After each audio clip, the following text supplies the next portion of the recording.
Welcome, my dear students. We are going to learn new chapter, the Nightingale. The Nightingale, है ना? Nightingale means जो है कोयल. So this is a story about a nightingale and a emperor. एक राजा और एक Nightingale की story है. So once long ago in China, China में lived an emperor. एक राजा, एक शासक रहता था. His palace had the most beautiful garden in the world. और इस संसार का सबसे बेहतरीन गार्डन उसके महल में था. This garden ended near a dense forest. ये गार्डन जो एक सघन वन के पास में, एक डेंस फॉरेस्ट यानी बहुत ही डेंस फॉरेस्ट यानी सघन वन है ना, जंगल जो बहुत ही घना होता है उसके पास में. In one of the trees of the forest lived a nightingale. और उसी जंगल की एक ट्री के ऊपर एक नाइटिंगल रहती थी. It sang so sweetly that everyone stopped still and listen to song. और इतना मीठा और इतना सुरीला गाती थी कि कोई भी आते जाते अगर इसको सुन ले तो वहीं पर अटक जाता था, उसको सुन के ही वहाँ से जाता था. Travellers came from all over the world to admire the emperor's palace. और बहुत दूर दूर से यात्री आते थे और बोलते थे कि वाकई में एम्पेयर्स पैलेस एंड इस गार्डन, राजा के महल और उसके गार्डन की तारीफ करते थे. However, when they heard the Nightingale song, they said this is the best of all. लेकिन जब उन्होंने नाइटिंगल के बारे में सुना तो उन्होंने बोला कि ये सबसे बेस्ट चीज़ है, यानी महल और बगीचे से भी बढ़िया ये नाइटिंगल है. Soon the emperor heard of this Nightingale. धीरे धीरे राजा को भी पता चला. तो राजा ने जो है उसके सिपाहियों को और मंत्रियों को बोला कि मुझे वो नाइटिंगल चाहिए, उसको यहाँ बुलाओ और मेरे सामने गाने के लिए कहो. तो कोई नहीं जानता था कि वो नाइटिंगल रहती कहाँ है. तो वो सभी जो है वहाँ गए. एक लड़की आई कि मेरे को पता है नाइटिंगल कहाँ रहती है. तो उस लिटिल गर्ल ने बोला कि वो नाइटिंगल उधर डेंस फॉरेस्ट में रहती है. जब मैं थक जाती थी तो उसका सुरीला गाना गा के और अपनी थकान दूर किया करती थी. तो लिटिल गर्ल जो है सभी को वहाँ ले गई. So the little girl led the way into the forest. वो सभी को ले गई. Half the court went with her. वो लगभग आधा दरबार उसके साथ में, यानी राजा के जो दरबारी थे सभी उसके साथ चले गए. After walking a long distance the girl stopped near a tree. और वो एक पेड़ के पास जाकर रुकी. She pointed to a little grey bird. उसने एक लिटिल ग्रे कलर का जो बर्ड था उसकी तरफ फिंगर किया. अप इन द बो this is the Nightingale she said softly. उसने बड़े प्यार से बोला कि ये है वो Nightingale. It can't be possible everyone said in disappointment. बहुत निराश होकर सब बोले कि ये असंभव है, ये पॉसिबल नहीं हो सकता है. How dull it looks. ये कैसी दिखती है, मतलब कैसी बदसूरत दिखती है. Little nightingale said the girl. Girl ने बोला कि little nightingale our emperor wishes you to sing before him. हमारा राजा चाहता है कि आप उनके सामने गाओ. My song sound the best in the forest replied the nightingale. Nightingale ने बोला कि मेरा जो गाना है वो फॉरेस्ट में अच्छा, माई सॉन्ग साउंड मतलब मैं अच्छा गाती हूँ. But I will come to the palace because the emperor want. और अगर राजा चाहता है तो मैं महल में भी चलती हूँ. So the nightingale went to the. अब नाइटिंगल महल में गई. उसने जैसे ही राजा के सामने जाके बहुत ही अच्छे से, बहुत ही मेलोडियसली, मैंने बहुत ही सुरीला गाया. राजा को बहुत ही पसंद आया. तो राजा ने उसको बोला कि ये इसका खान पान नहीं होगा और अब ये यहीं एक सोने के पिंजरे में रहेगी.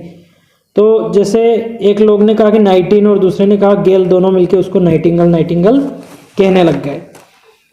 वन डे, एक दिन की बात है, the emperor received A parcel marked the Nightingale.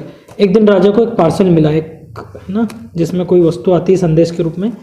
When he opened it, जो जैसे उसने उसको खोला तो उसने देखा उसमें गोल्डन कलर की एक नाइटिंगल है ना, ऐसी स्वर्ण कलर की एक नाइटिंगल है. और उसके पास में गोल्डन कलर की एक की भी है, एक चाबी भी है. जैसे वो चाबी से चलाओ तो वो भी बड़ा सुरीला गाती है. तो बहुत ही प्यारी ट्यून निकलती है उसके अंदर से भी. और वो 30 टाइम्स गाती, 30 बार गाती उसे ब्यूटीफुल ट्यून को. तो राजा ने बोला कि लाइव नाइटिंगल जो है, जिंदा नाइटिंगल, उसके सामने इसको ले चलते हैं. तो जाके देखा तो उसका पिंजरा खुला हुआ है और वो नाइटिंगल उड़ के कहीं चली गई है. लाइव नाइटिंगल जो जिंदा नाइटिंगल है वो उड़ के भाग गई है या उड़ के वापस फॉरेस्ट में चली गई है. तो अब राजा जो है लगभग ये जो गोल्डन नाइटिंगल थी इसी को सुनता रहता था. उसके दरबार में सभी उसी को सुनते रहते थे. और साल भर हो गया. So whole year went suddenly. साल भर से सभी उसी गोल्डन नाइटिंगल को ही सुनते आ रहे थे. सडनली अचानक द एम्पेरर फेल इल. वो एम्पेरर जो है राजा वो बीमार हो गया.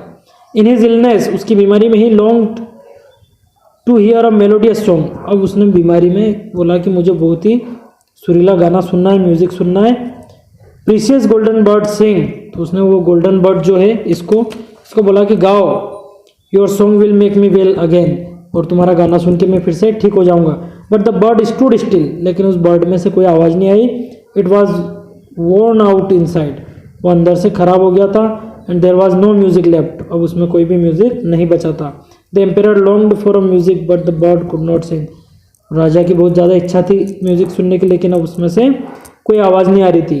देन फ्रॉम द विंडो, अचानक खिड़की में से, सडनली अचानक, the most lovely song was heard, वो उधर से बहुत ही सुरीला गाना सुनाई दिया। कहाँ? राजा के पास ये जो खिड़की है ना, इस खिड़की में से बहुत ही सुरीला गाना सुनाई दिया। It was the little live Nightingale, ये वही जिंदा लाइव नाइटिंगल थी। That set outside on a tree, ये जो बाहर पेड़ पे बैठी बैठी गा रही थी। It had heard of the emperor's illness, उसने जैसे राजा की बीमारी के बारे में सुना, and had come to sing, तो वो राजा के लिए गाना गाने के लिए आ गई है। It sang the most beautiful song, वो सबसे खूब सुरीला गाना गा रही थी। As a sang the emperor felt, और वो जैसे गाया उसने एम्पेयर को भी अच्छा महसूस होने लग गया। Thanks said the emperor, emperor ने बोला बहुत बहुत धन्यवाद। You must always stay with me, तुम हमेशा मेरे साथ रुको। नॉट सो, ऐसा नहीं हो सकता, नाइटिंगल ने बोला कि ऐसा नहीं हो सकता। I can not live in a palace, मैं महल में नहीं रह सकती हूँ। आई will come and sit on the tree by the window every evening and sing for, मैं रोज शाम को आके इस खिड़की के बाहर वाले पेड़ पे बैठ के तुम्हारे लिए गाया करूंगी। But you must promise me one thing, लेकिन तुम मुझसे एक वादा करो। Anything said the emperor, emperor ने बोला हाँ कुछ भी मांग लो। Let not any bird live in a cage, तुम किसी भी पक्षी को अब पिंजरे में कैद नहीं करोगे। The emperor smiled and said as you wish my nightingale, जैसी तुम्हारी इच्छा नाइटिंगल।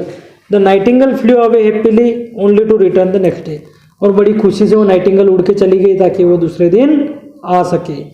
तो इस तरह नाइटिंगल ने राजा की बीमारी भी ठीक की, और उसने एक वादा भी लिया कि अब किसी भी पक्षी को, किसी भी बर्ड को केज में, पिंजरे में बंद न किया जा सके। तो बहुत ही शॉर्ट एंड स्वीट स्टोरी थी।